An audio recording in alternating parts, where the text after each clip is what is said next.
class, it's Miss Ricks. So, you just watched a video of Jack Prelutsky's poem, Be Glad Your Nose is on Your Face, right? And it was a person drawing out while they were reading it. So it was kind of like a mind movie. And that's exactly what we're going to be learning about today. And that's called sensory language. That's another way to say it. So, take your piece of paper that you have. It looks like this, the one with the poems on it. Okay? And at the bottom of this side of it, it should have student expectation of learning. So that's gonna guide us through, help us know what we're going to be learning today. So look at the first one. That's what we're going to be learning first. It has a little number 10 in front of it. I'll read it with you. It says, reading, comprehension of literary text, sensory language. So circle sensory language. Circle the important parts along with me. I'll tell you which parts to underline. Students are expected to identify language that creates a graphic visual experience and appeals to the senses.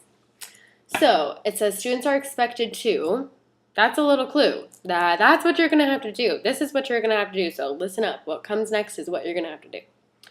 So students are expected to identify language. So underline identify language that creates a graphic visual experience. Underline graphic visual experience. Graphic visual experience is like your mind movie. Okay, so it's what you can see. It's what you're imagining while you're reading something else.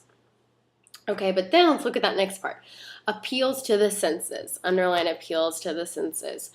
So that means your five senses that you have. So the first one is sight. So that's the mind movie. Already talked about that. And then your other ones are smell, touch, taste, and sound, hearing. Okay? So what we're going to do is we're going to look at these three poems that we have on our piece of paper.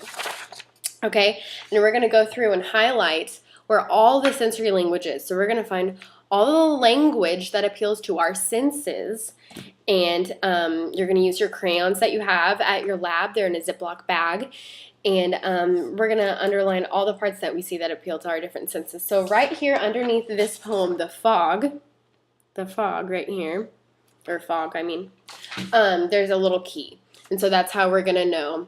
So we're going to go through this together and try to find all the sensory language. So first we're going to start with this poem right here, Be Glad Your Nose is on Your Face. Be glad your nose is on your face, not pasted on some other place, for if it were where it is not, you might dislike your nose a lot. Imagine if your precious nose were sandwiched in between your toes. Okay, that's a really good line that I can really picture. I can picture my toes, right? And then they're making a sandwich with my nose in it. My nose is like the meat of the sandwich. And then this is the bread. That's my toes. Okay? So that's something that I can really, really visualize. So I'm going to get my yellow and I'm going to highlight that line. Sandwiched in between your toes. Just like that. Everyone make sure that you're doing this along with me. So let's keep going and see if we can find something else. That clearly would not be a treat, for you'd be forced to smell your feet. Okay, so smell, that's going to be our sense of smell. That's our green.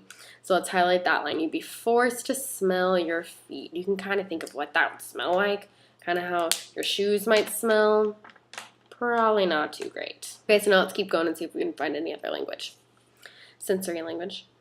Your nose would be a source of dread were it attached atop your head. It soon would drive you to despair, forever tickled by your hair. Okay, that I can kind of imagine feeling. I can kind of imagine if my nose is up here, and then my little hairs are tickling it. I know exactly what that would feel like. So if I can feel it, then that is orange. I'm going to highlight that in orange. Tickled by your hair. Just that last line of the third stanza right there. Remember, a stanza is a poem's way of doing a paragraph, right?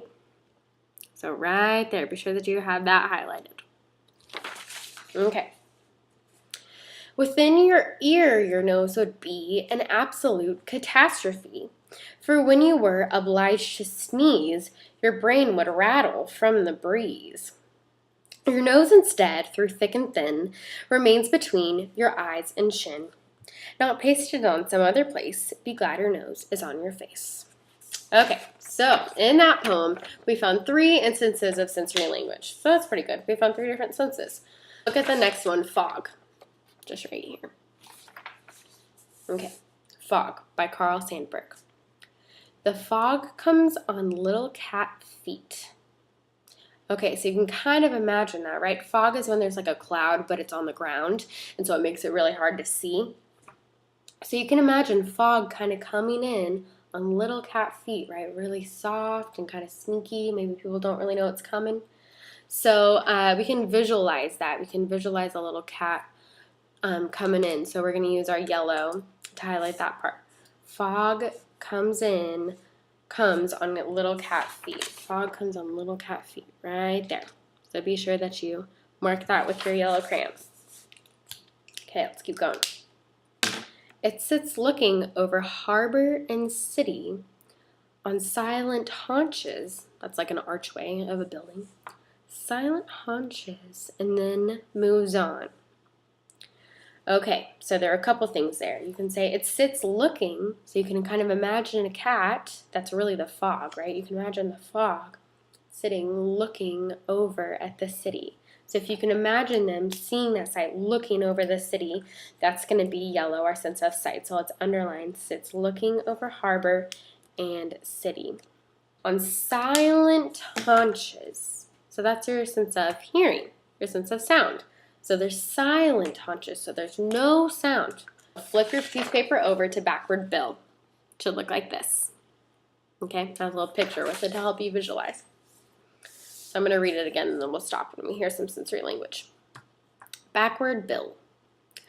Backward bill, he lives way up on backward hill, which is really a hole in the sandy ground, but that's a hill turned upside down.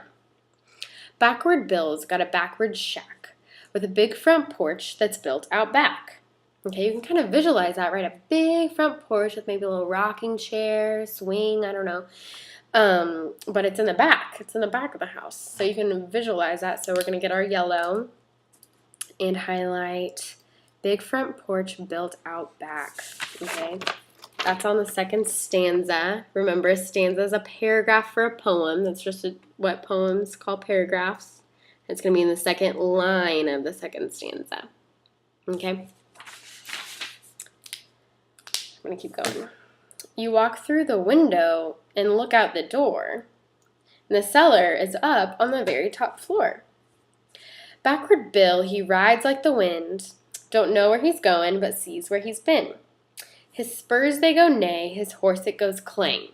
You kind of imagine when he says that, the horse going, instead of going neigh, you think it's about to neigh like a horse normally does, but then it goes clang.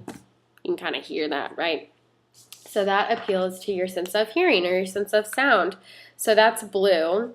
So highlight neigh and clang in blue. Neigh and clang. And his sixth gun goes nab, it never goes bang.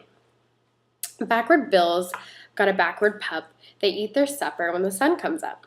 And he's got a wife named Backward Lil. She's my own true hate, said Backward Bill. Backward Bill wears his hat on his toes. Okay, so we can really picture that, right? And it has a picture of that right there to help us get a little mind movie, but we can really think of wearing a hat on your toes.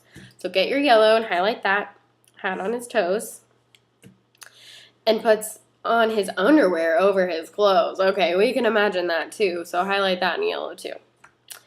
And come every payday, he pays his boss and comes off a-smilin', a-carryin' his hoss. Okay, and hoss just means horse. Okay, so we found all of our sensory language.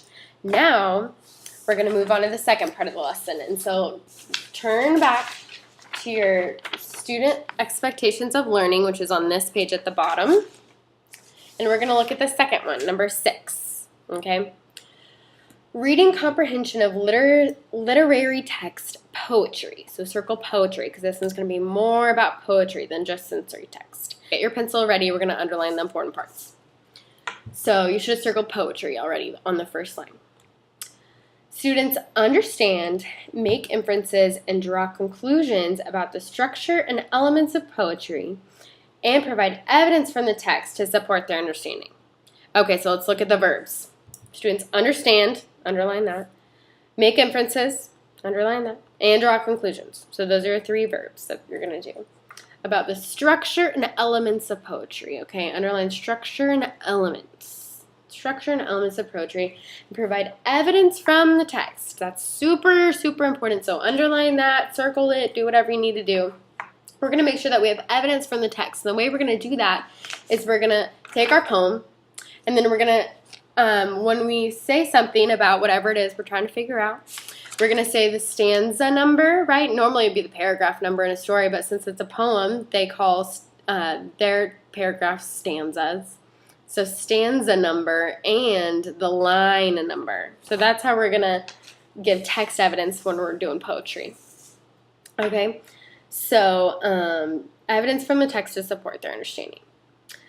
Students are expected to, that's a little sentence again that, hey, listen up, you're going to have to do whatever I say next. Okay? So students are expected to describe, underline describe, the characteristics, underline characteristics, of various forms of poetry. Okay, so circle forms. That's what we're really, really going to learn about. We finally got into it. It's the forms of poetry and how they create imagery.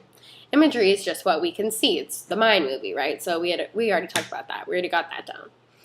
And then it says e.g., which just means examples are narrative poetry, lyrical poetry, humorous poetry, and free verse poetry. Okay, so now get out your other piece of paper, which is your table. Okay, and now we're going to fill this out together. It has different types of poetry. And really, little secret, the 3 poems that we just read are each these types of 3 poems that we're going to learn about. Okay, so if you look on your table, your first poem type of poetry is narrative. Okay, so first we're going to look at our narrative poem, and that's Backward Bill. That's the one that we just read. Okay, so everybody flip to this side. Have this on one side, have your table on the other side. Okay, so this is a narrative poem. And so what does narrative mean? Narrative is a story, really. That's just the main. Okay, so a narrative poem tells a story, so write this in your table, tells a story or sequence of events. And we already know about sequencing, right? That's telling what order events go in. So make sure that you have this written in your table. Tells a story or sequence of events. Okay, so Backward Bill tells a sequence of events, right? It tells a little story about this man, Backward Bill, and about his life. So how can I tell that a poem is this type of poem? How can I tell that it's this kind? So usually this kind of poem will have a main character. Okay, it'll usually have a main character, and then it'll also have events. So make sure that you write that in your table. It has events that are happening. It has first this happened, then that happened, finally that happened, right? Okay, so that's narrative. Next we're going to look at lyrical or lyric poems. Kind of 2 different ways to say it. Our lyrical poem is our Jack Pilecki one. Be glad your nose is on your face. And so lyrics are in music, right? So we know that it's kind of music-like. A lyrical poem is a poet's feelings or observations. Okay, so write feelings or observations, and it is song-like. Okay, so it's like a song. That means it doesn't have to be a song, but it has to kind of sound like a song. So I'm going to read part of the second stanza. I'm going to read the second stanza of Be Glad Your Nose is on Your Face. And we're going to kind of hear how it sounds.